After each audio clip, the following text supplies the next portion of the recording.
So this is a sequel that's a prequel, and I didn't know that going in. I'm going to try to explain it so it's not too confusing.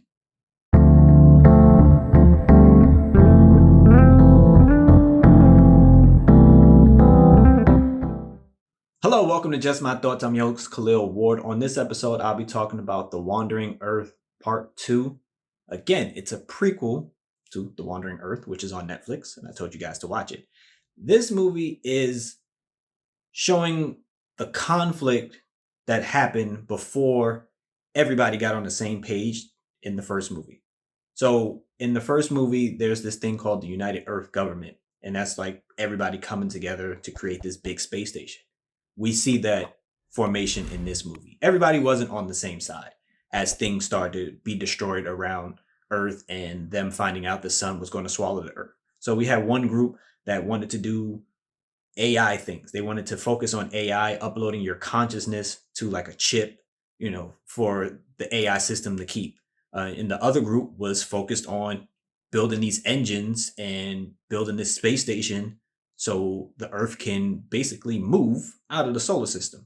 And there's conflict. We see these people infiltrate like the engine group and destroy some stuff and, try to blow up the space station and just mess it up for everyone.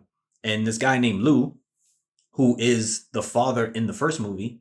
And I seen his name and I was just like, did they name like other characters? Like, did he have a great grandson or something? And I thought it was in the future. And it took me like 45 minutes to realize it was a prequel. Anyway, Lou, we get his hero's journey in this movie. We see him as a cadet. We see him where he falls for the woman, that he loves and eventually has a kid with. And we see the sacrifices that he has to make for his family, for his country, for the world, and it's really tough. This is a more emotional story for a lot of the characters involved. And I had a good time with it. I thought it kept you engaged because, yeah, what happens in the first movie and all the events that happen. But this one was like the first part. How do we get started?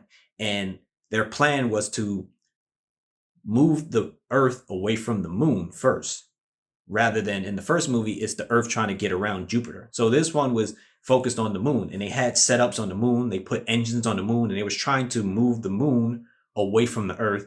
But, things go wrong. And as things go wrong, the moon is getting closer to the Earth. And as that happens, there's more disasters, popping up over there. Cities are getting destroyed and, big tidal waves are hitting.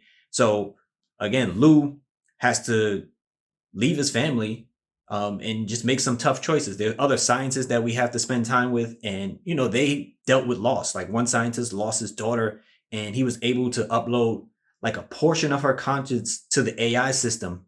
And he toggled with uploading her whole conscience so she could have a full life. Because she was so young, he wanted to upload her to the system so she can continue to like live on the internet. And it's I know it sounds weird, but it's so emotional, the things he has to go through. And eventually he has to go back in to help the government win, because things are going wrong on the moon. So it's one team trying to set up things on the moon. It's one team trying to get the internet back up on Earth. And a lot of people have to make sacrifices. A lot of people are not chosen to go to this underground system where everybody is going to live as, the Earth starts moving out of its orbit and everything. And it's tough on everyone involved. And it's cool watching the people come together. It's cool watching the astronaut from different countries and different nations up there come together for this ultimate sacrifice. And if you watch the first one, this one answers a lot of questions, because the first one mentions different disasters that happen, and we get to see it in this particular movie. And it was good. When you realize that it's a prequel and you see Lou and the things he has to go through and, what he goes through in that first movie, it just comes together and you're like, this is cool. This is well done. So it's still in theaters. I saw it in theaters. If you watched the first one, definitely check out the second one, The Wandering Earth Part 2. If you watched it, let me know what you thought about it. Thank you for watching. Thank you for listening. Deuces.